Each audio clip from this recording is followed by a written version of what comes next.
When we look into the screens of our devices, we no longer just see images, but portals to new dimensions of self-knowledge. The metaverse is not just another technological novelty, but a fundamental shift in how we define ourselves. Here, anyone can become anything: a superhero, an elf, an idealized version of themselves, or an entirely new persona. In this digital looking-glass world, the boundaries of identity blur, and the possibilities for self-expression become virtually limitless. We are witnessing the birth of a generation for whom the virtual body is becoming as important as the physical one. But what happens to our self-perception when we regularly change our appearance, voice, even gender and race? How does the ability to live multiple lives simultaneously affect our psyche? Where does the line lie between healthy experimentation and an escape from reality? The virtual mirrors of the metaverse reflect not only who we want to be, but also the deep-seated needs, fears, and desires that we often hide even from ourselves. This is a new territory of human experience, where technology becomes a tool not only for entertainment, but also for profound self-exploration. In the metaverse, identity creation begins with choosing an avatar, a digital embodiment that becomes our representative in the virtual world. Modern platforms offer unprecedented opportunities for constructing appearance, from photorealistic copies of oneself to fantastic creatures with characteristics impossible in reality. Motion and facial capture technologies allow avatars to replicate the slightest nuances of our expression, blurring the line between the physical and the digital. At the same time, users rarely create exact copies of themselves. Studies show that most choose improved versions, more attractive, younger, or physically perfect. Others go further, completely changing gender, race, age, or even species. Psychologists note that avatar choice is rarely random. It reflects either suppressed aspects of personality or an idealized self-image. Interestingly, over time, users begin to feel a deep emotional connection with their digital bodies. Neurobiological studies demonstrate that the brain quickly adapts to a virtual body, incorporating it into the body's schema, a fundamental sense of where I ends and the surrounding world begins. This explains why many experience real discomfort when their avatar is attacked or humiliated in virtual space. When we immerse ourselves in the metaverse through an avatar, a fascinating psychological phenomenon occurs. Our self-perception begins to transform.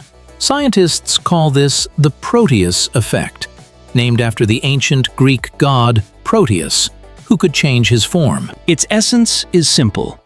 Changing one's virtual appearance changes not only how others perceive us, but also how we perceive ourselves.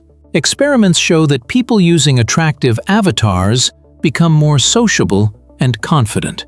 They more often initiate contact, stand closer to interlocutors, and open up more deeply in conversations. Surprisingly, these behavioral changes are not limited to the digital world. They gradually permeate into real life. A woman who spent weeks controlling a tall, physically strong avatar begins to hold herself with more confidence and occupy more space in real social situations. A man playing a character with high social status becomes more decisive in work meetings. The metaverse acts as a psychological training ground where we can try on new behaviors without fear of judgment. Our brain doesn't always clearly separate virtual and physical experiences.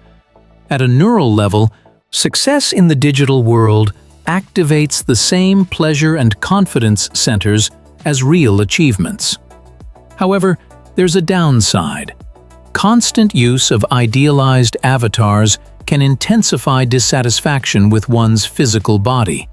A cognitive dissonance arises between who we feel we are in the metaverse and who we see in the mirror. The metaverse offers us something truly revolutionary: freedom from the physical and social constraints of the real world. For people with disabilities, virtual worlds become a space of incredible opportunities. Mark, confined to a wheelchair after a car accident, dances, runs, and conquers mountain peaks in the Metaverse. Here, for the first time in 15 years, I felt what it was like to run on sand, he shares.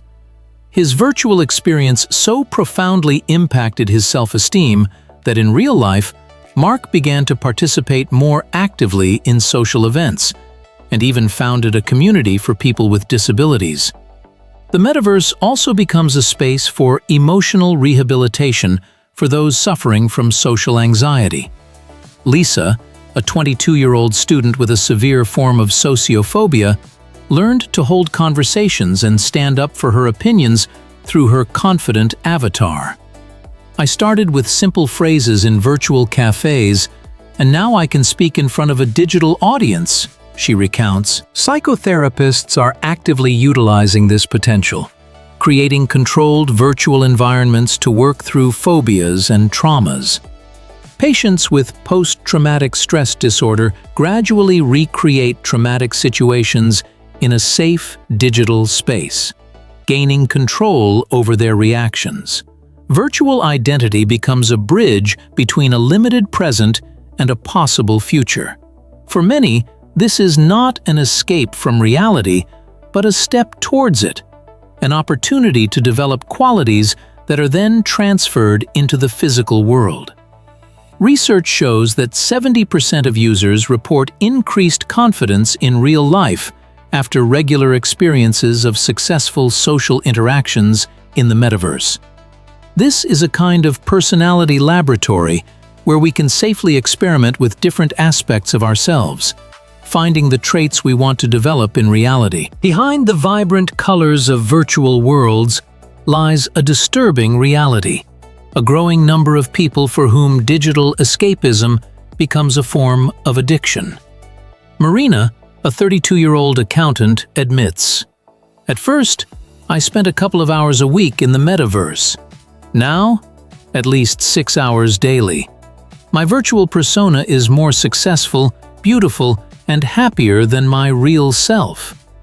Psychologists call this phenomenon dissociative digital identity disorder, a state in which a person begins to perceive their avatar as a more authentic version of themselves. Real life fades, becoming merely an annoying necessity between immersion sessions in the virtual world. Clinical studies show that excessive identification with an avatar leads to the atrophy of social skills. Users lose the ability to read non-verbal cues, maintain eye contact, or control micro-expressions, that subtle body language that accounts for up to 70% of human communication. An alarming symptom is the development of the phantom avatar phenomenon, where people in real situations try to use non-existent virtual capabilities, change their appearance with a click, teleport, or restart a failed conversation. Neurophysiologists observe changes in the prefrontal cortex, the brain region responsible for self-identification. With prolonged immersion in the Metaverse, the boundaries between virtual and real blur, which can lead to depersonalization and derealization.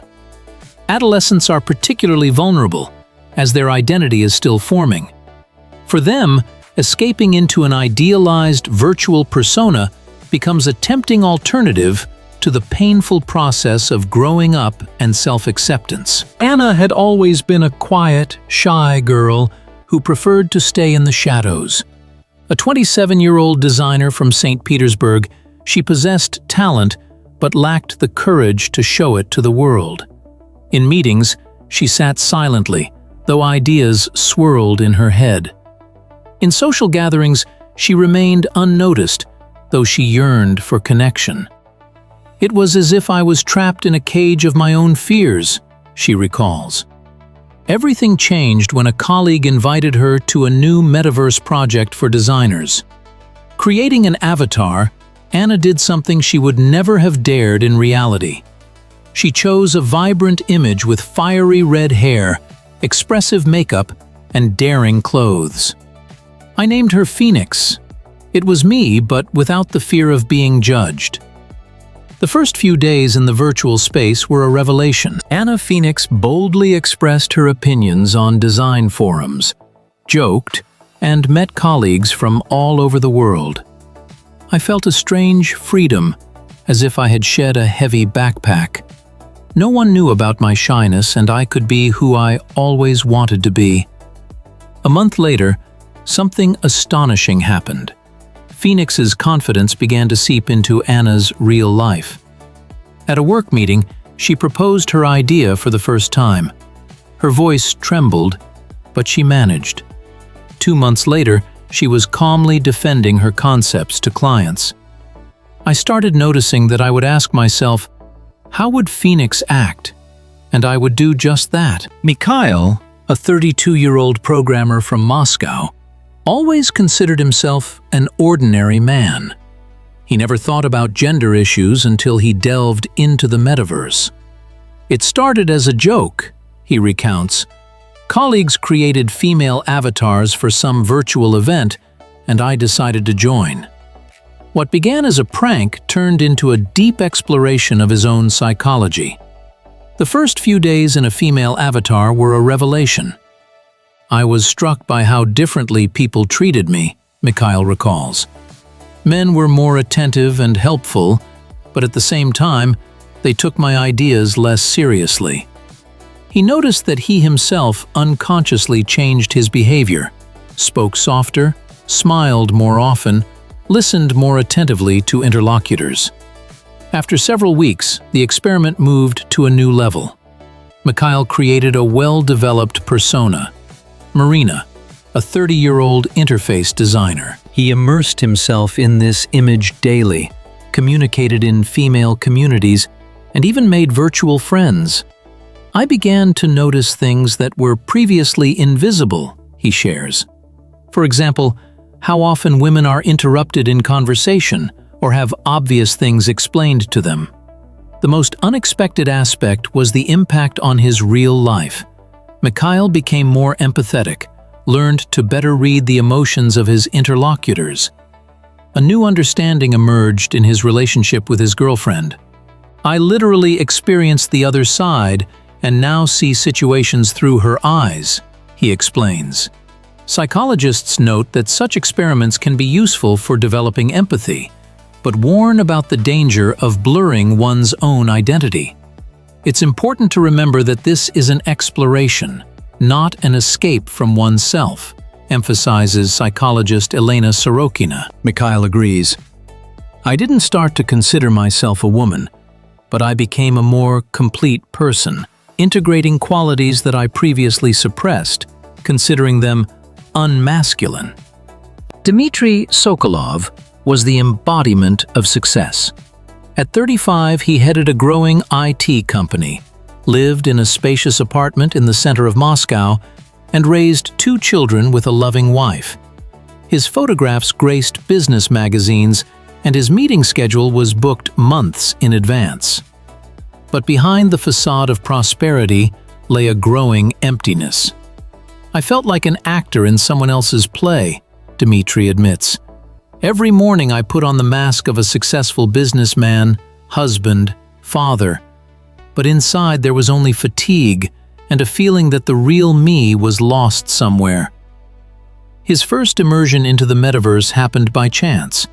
A client suggested holding negotiations on a new virtual meeting platform. While creating his avatar, Dmitry did what seemed unthinkable in reality. He chose the image of a free artist. Long hair, casual clothes, a relaxed gait. There, in the virtual world, I could be myself, he recounts. I didn't have to meet expectations. I could talk about philosophy, art, feelings, about everything that was considered inappropriate for a businessman. Soon, virtual visits became a daily ritual. 1 hour, 2, 5 hours, the time spent in the metaverse steadily increased. Dmitry created an entire alternative life, a virtual studio where he wrote music he had always dreamed of creating, and made friends who knew him only as a creative individual. Reality began to fade. Meetings with partners seemed like an empty formality. Family dinners, a burdensome obligation. The business was the first to suffer. Dmitry missed important calls, postponed decisions, lost clients. Then, family problems followed. In the metaverse, social connections take on an entirely new dimension.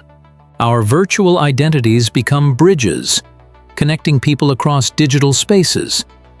But how authentic are these connections? Can relationships built between avatars compare to the warmth of real human interaction? Research paints a paradoxical picture. 80% of metaverse users admit that they more often reveal their true thoughts and feelings in virtual space. Behind the avatar's mask, I can be more sincere than in reality, explains Alexei, a 30-year-old engineer. This phenomenon has been dubbed the digital candor effect. The psychological distance created by virtuality removes social barriers and the fear of vulnerability.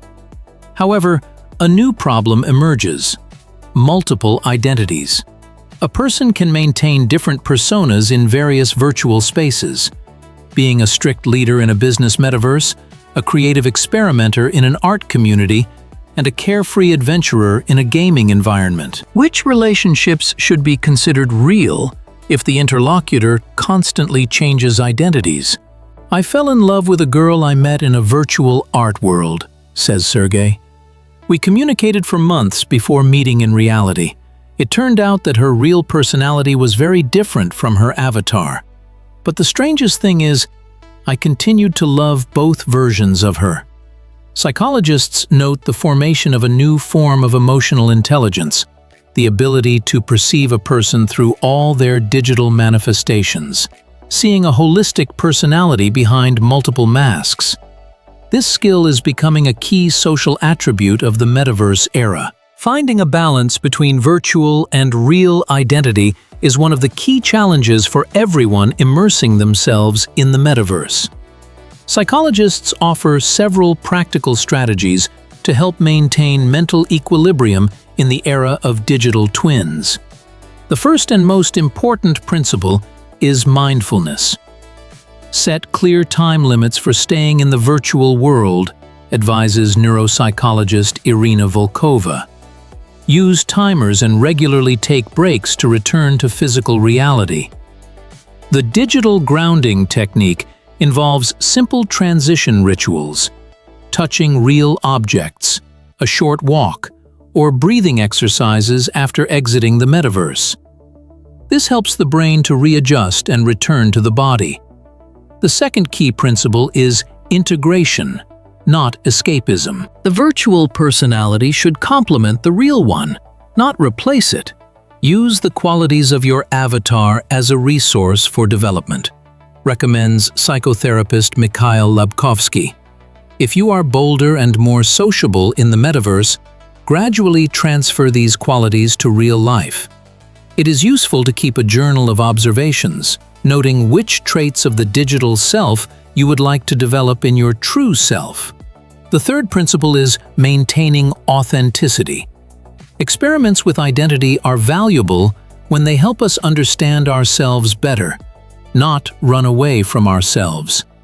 Regularly ask yourself, does my experience in the metaverse bring me closer to my true essence, or lead me away from it? Suggests psychologist Elena Sorokina. For parents, it is especially important to help teenagers form healthy relationships with virtual worlds.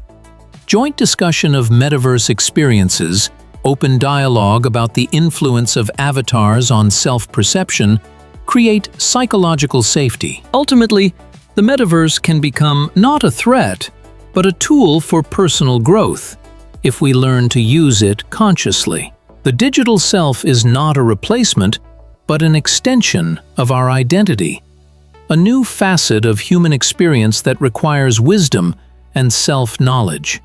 The world of the metaverse is rapidly evolving, and with it complex ethical dilemmas arise. Who are we in virtual space? Creators of our own reality or hostages of digital illusions? Manipulating avatar appearance has long gone beyond simple experiments. Today, teenagers are massively creating idealized images, forming new, sometimes unattainable, beauty standards. Research shows a disturbing trend. 70% of young people aged 14 to 20 admit to experiencing body dysmorphia after prolonged use of enhanced digital versions of themselves. A paradoxical situation emerges. A space of freedom becomes a new cage for self-esteem. No less complex is the issue of digital behavior. In metaverses, where many social restrictions are absent, ethical boundaries blur. A person impeccably polite in reality may exhibit aggression through an avatar. Psychologists note the effect of moral distance, the feeling that actions in virtual space have no real consequences. However, neurobiological studies prove the opposite. Behavioral patterns established in the metaverse gradually integrate into daily life. Of particular concern is the impact on developing psyches. For a generation growing up in the era of digital twins, the very concept of authenticity blurs. What does it mean to be oneself if you can be anyone? Technology is evolving faster than our understanding of its impact. Next-generation neurointerfaces promise a direct connection of consciousness to the metaverse, erasing the last barriers between reality and virtuality. We stand on the threshold of an era where human identity becomes fluid, changeable, multiple.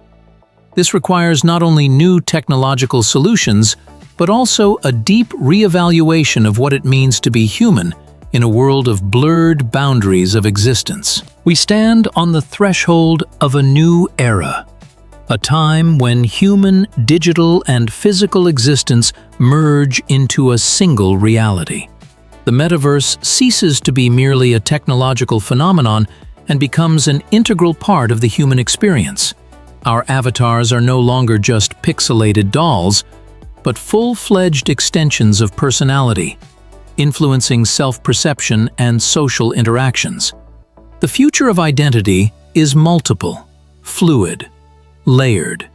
We will exist simultaneously in several dimensions, while maintaining the integrity of our personality. Research shows that by 2030, over 70% of the Earth's population will have permanent digital incarnations, interacting with the world parallel to their physical bodies. The boundaries between real and virtual will become conditional. Already today, children growing up in the age of metaverses perceive their digital manifestations as a natural extension of themselves. For them, virtual clothing has the same emotional value as physical clothing. Their friendships are evenly distributed between worlds. This is neither good nor bad. It is a new reality that requires new approaches to upbringing, education, and psychological support. Society must develop healthy models for integrating digital experience into human life. We need new rituals of transition between worlds, new ethics of virtual interactions, new practices of digital hygiene. We must learn to see in technology not a threat to humanity, but a tool for its expansion. The metaverse can become a space of unprecedented freedom of self-expression and connection between people, if we approach it with wisdom and mindfulness. Our task is not to resist the future, but to creatively participate in its formation, remaining true to the eternal values of humanity, compassion, and genuine connection.